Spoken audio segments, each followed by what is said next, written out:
Hello Suits, and welcome to the very first download of my realistic Minecraft rig. If there are any newer versions, they'll be at the very top of the description of the video. But please watch this video to make sure that you set up the rig properly and to get the basis of how this rig works.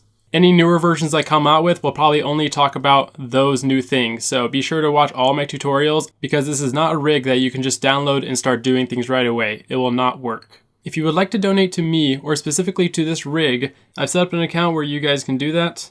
If you have any suggestions or bugs that you have found for this rig, you can leave comments in the description of this video, or you can send me an email with pictures and videos. The last thing I would like to point out is that I plan on making a separate video to show you the fastest way and the most accurate way to animate this character. One of the ways involves importing information into Cinema 4D, and that's a really interesting way to animate your entire rig without having to do any animations yourself. So with that all being said, let's get to the tutorial.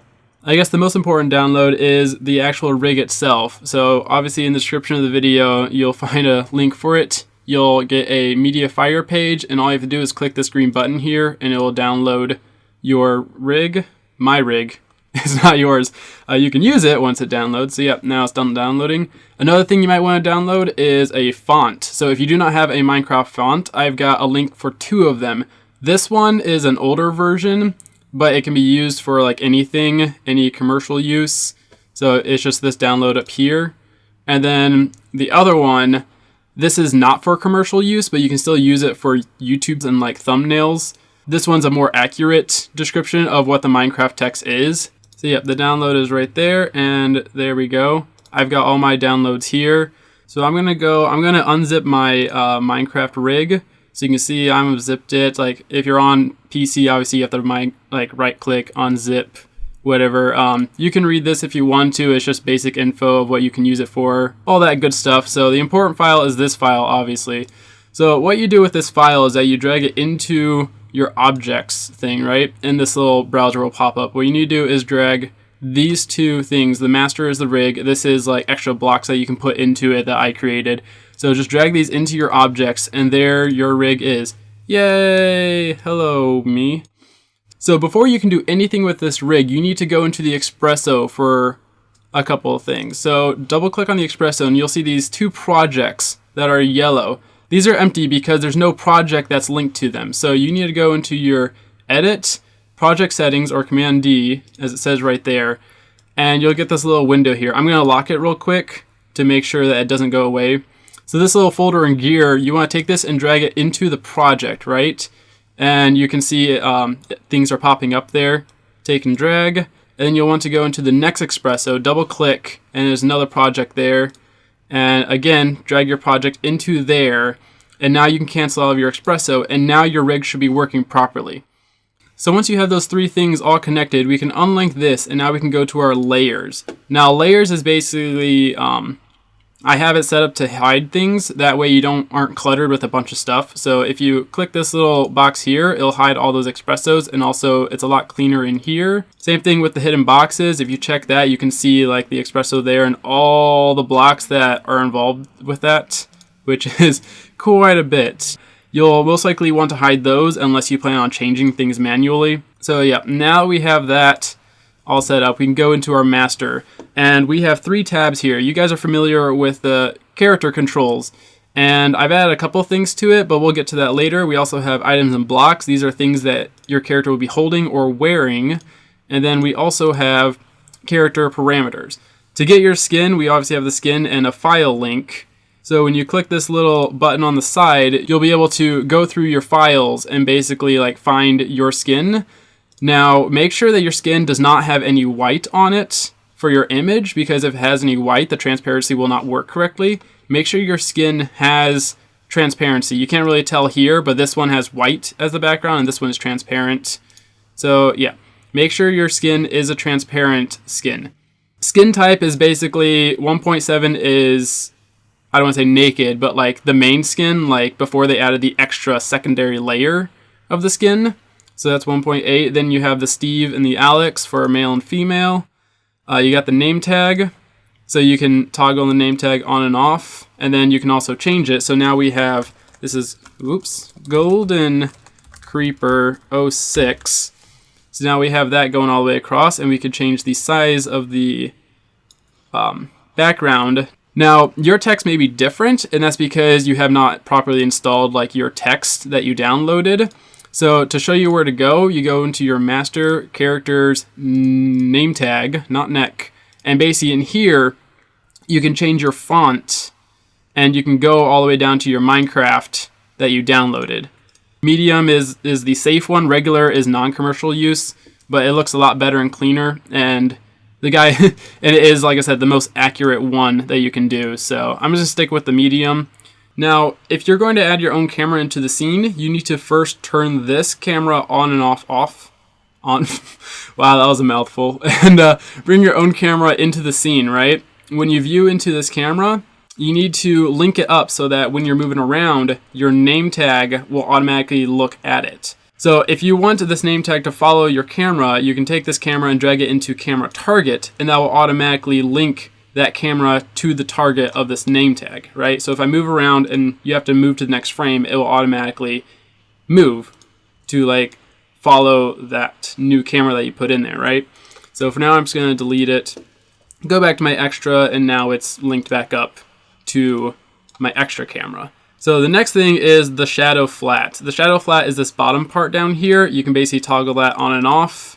The shadow cast is basically what your Minecraft character casts. So to test it real quick, if I have a body or a plane and I put a light in the scene, and the light I'm gonna have over here, so the shadow casts, downward over here. Make sure in my light, put shadows on. If I render it out, you'll see there's like no shadows. And unfortunately, my shadow thing there, I'm gonna take my plane and take it down barely there. Now my dark shadow's there, right? My light's not casting a shadow because my character doesn't have any shadows. Now if I turn body on and I render it, we're gonna get a body cast shadow. And if I turn all on, I just need to move this up a bit more. If I turn all on, then you'll get the name tag and the character. And also you can go back and turn the flat shadow off, and that will automatically like give you a more realistic look that you might be going for. Arm swing position. This is not important unless you have more than one rig at a time in your scene.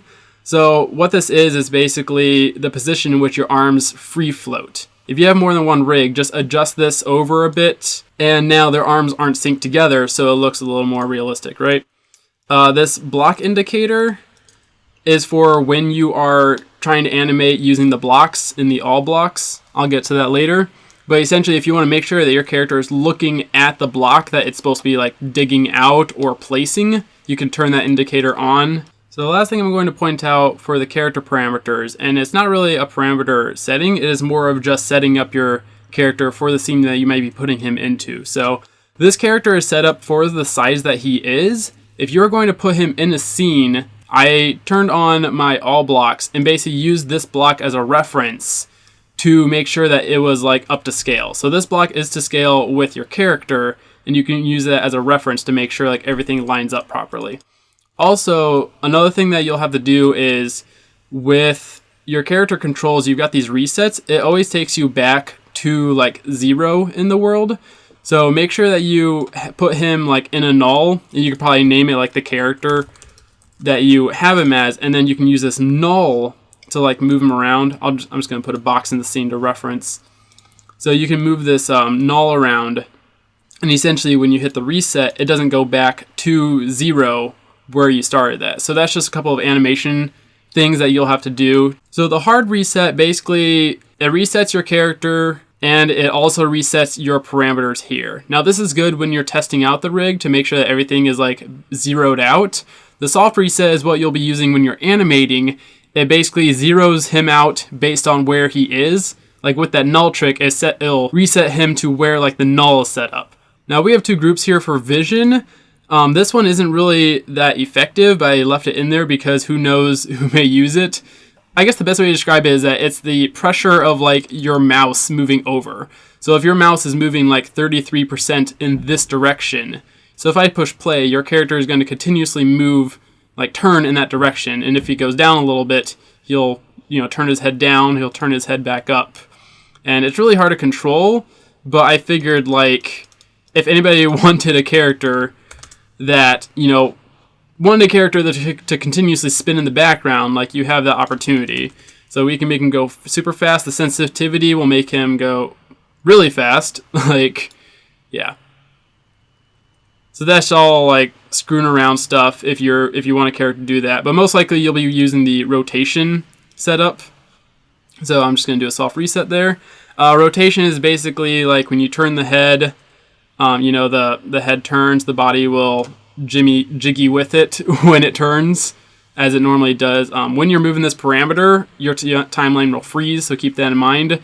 This will turn his head up and down. We can now start moving forward. Now, like I said before, because I have my extra turned on, my camera will follow him. If I have this turned off and I have like another camera in the scene, then obviously the character is just going to run off. So when he moves forward, he obviously does this thing backwards, right, left. He does all the movements like he's supposed to do. Obviously, you've got like the running, so you can go even faster. You can see the animations are going faster. You've got the jump. The jump is quite simple. Basically, you have it there. It's hold down so that you can jump like multiple times. If you only want one jump, you just do a jump and then right afterwards keyframe back to 0 jump. Sneak is obviously the shift button for sneaking. Like, that's self-explanatory. For the punch, it's similar to the jump where if it's held down, it automatically like does its thing, and then when you stop, like, it stops. But the difference between the punch and the jump is that for the punch, you want this held down while you're like digging things out, or if you're like punching a wall. And if you want to do like the quick quick click like on your mouse, you need a punch and then animate, like go back to your non-punch, and it will do like the full animation of the swing. Wall obstruction, I'm gonna reset to go back to 0. Oh wait, hard reset because of my keyframes. I'm gonna use this cube as a reference here. So if you want your character to like run into a wall and like still animate but be stuck, then you use the wall obstructions. So I'm going to have him move forward and basically go all the way to this block, and that's where this white line on the bottom here, like around him, that's his block indicator of like when he should stop when he hits walls. So I'm gonna have him go all the way to the wall. Well, I'll hit my Z, I believe. Yep, that's Z. I'll keyframe Z, and basically now he still runs, but he's stuck in the Z position. If I have his head turned slightly, he'll still move slightly, like along the side, or along the X, because there's no like obstruction there. If I want him to completely freeze, you got the X, the full stop. So, yep, that's what those are. Let's go back to hard reset. Direction hit, you probably saw this thing earlier. It's this little red thing that follows him. Essentially, your character can get hit.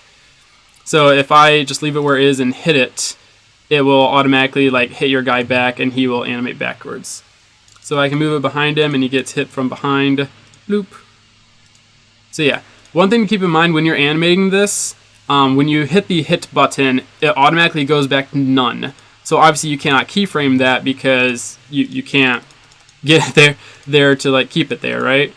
So we want to go into our automatic keying, and essentially like you want to start with none, and then you can go forward 1 frame, hit the hit button, and you can see it goes to yellow. That means it calculated that as a hit, but because it automatically goes back to none, it's yellow where it's supposed to be red. So now you can go undo that so it's not auto keying, and if I go into my master, you can see the 2 keyframes are there. So this first one is on the none, and the second one is on the hit. Even though it says none, it's on the hit because you can see its keyframe there. If you leave it, the keyframe on the hit, that's what's going on. You need the very next frame go back to none because the keyframe thinks that it's still hitting even though it's on none here. So keep that in mind. You have to do like a 3-part thing of like none, hit, none. I guess the next thing for the master is the items and blocks. So the first thing you need to do is turn it on, obviously. And basically what this is, you can see the block is right there. It turns on the blocks that you can hold on your character. So these are all of the building blocks, essentially. I have not gotten around to doing all the other ones. But you can hold a dirt block, you can hold, stone brick.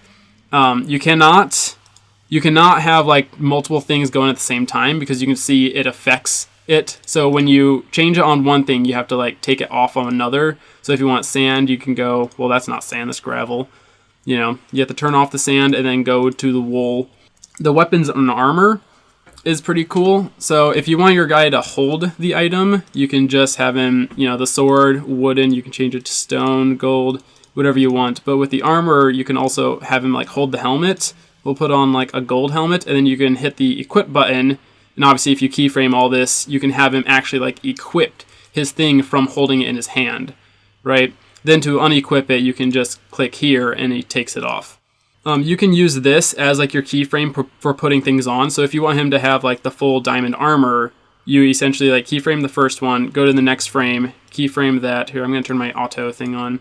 Keyframe that, go to the next one, keyframe, next one, keyframe, next one, keyframe. He essentially like puts on his entire suit of armor, right? So you can see this is another example of like the stuff that goes back to the 0. But you can use this as like a way of like animating your things on. The bow does not animate. I have not gone around to that, but it's there to hold. So we'll go to the items and blocks. This top one doesn't do anything. It just kind of keeps everything grouped together. The basic block has your presets for it. So I'm gonna uncheck this one, or unlock my master and unlock my basic blocks. So it's essentially two things. You got your blocks controls and then your block. It's very similar to the block that your character like holds in his hand. But yeah, it's simplified because this is basic blocks. I didn't want to get too complex with it. I just kind of threw it together at the last minute. So essentially, if I unhide this, you can see like I've got my birch wood. I can use the all block to like move things around. But if I want my basic block to have like more blocks, I can just hold command or probably control on PC and just drag down, and you got basic blocks 2. Instead of like trying to drag this over, which you can't because you got the controls here, you can essentially move your block in a certain direction. So you've got your X, your Y, and your Z, so you can make sure that your blocks are perfectly like lined up. So yeah, there we go. And if you have like multiple blocks, like you saw in my house that I think I had like 40 blocks in there. I use this setup to make sure that everything was properly done. If you've got, let's say, also keep in mind that every single time you create a block, you can change that block. So you can do an oak. Oh, nope, we don't want that one. The stairs are down here. So we can do birch stairs, and then we can also rotate it in a certain direction. That way we know like the stairs are going a certain way. So that's nice. If you don't want the block showing, you can turn it on the none. If you want the block showing, you place it down. If you want your character to break the block, you hit the remove, and basically this number here is how many frames does it take for this block to be removed. So if I hit play, you'll see the break animation happening on the block. One thing to keep in mind, if you're going to do a lot with these blocks, if you're going to have a ton of blocks like I did in mine where it was like 40 plus, make sure to show these. And when you're building your thing, you know, you may have, here, I'm going to move this down a bit. You may have like a whole bunch of blocks, and you may decide, dang it, you may decide some of these blocks, they're not going to be animated at all. But if this is what you want with your blocks and you don't want any animation to these, it is best to take this espresso, make sure to unhide it in the layers, take the espresso and just like delete them all. That way, when you're rendering through, it does not have to process these espressos at all. So that's basically it. That's the rundown of the rig. Hopefully it's easier to work with than what it seemed like for me to explain. There's a lot there, so there's a lot to figure out. Hopefully when you are screwing around and playing with the rig, like it's a lot easier to understand than having me explain it to you guys. I am going to be creating a playlist of all the animations that you guys have done. So this is basically an appreciation playlist. So if you use this rig, be sure to send me a link to that video because I really want to see it. And I'm sure other people will too. I think it would be really interesting to see all the different things that you guys have created and to be able to have one place to go to and see what other people are doing with this rig. If you use my rig and you make money off of it, I would highly appreciate it if you guys donate to me. And if you decide not to, like that's fine. I gave this rig out for free. I gave it for you guys to use for commercial use. But any amount you guys can give me will enable me to be able to work more on this rig. As a freelancer, I try to keep myself as busy as possible. But if I get like enough donations and I can justify not taking a project and focus on this, that'd be really cool. And obviously the more that I can work on this, the better the rig will be. And I already have a lot of stuff that I've worked on that is not in this version of the rig, and that is because I couldn't finalize everything and work out all the bugs because I'm just lacking the time. So for the guys who are making money using my rig, I would appreciate a little bit of love from that, because I'm sure you understand what it's like to work and not get anything out of it. There are a couple of bugs in this rig. I was not able to work them all out. I will have a list of the bugs for this version in the description of this video, but essentially if you find a bug or if you have a suggestion for me that you think would be an awesome addition to this rig, let me know. Put the information in the comments below, or send me an email if you have pictures or videos of what you're trying to explain or what you're trying to show me. So I hope you guys appreciate all the work that I've put into this, because holy cow, this takes a lot of time. It really does. And I'm just so excited to finally put this out there and see something come out of my work. So, as always, thank you so much for watching. I hope you appreciate this video and this rig as much as I always have making it for you guys. Take care, Suits.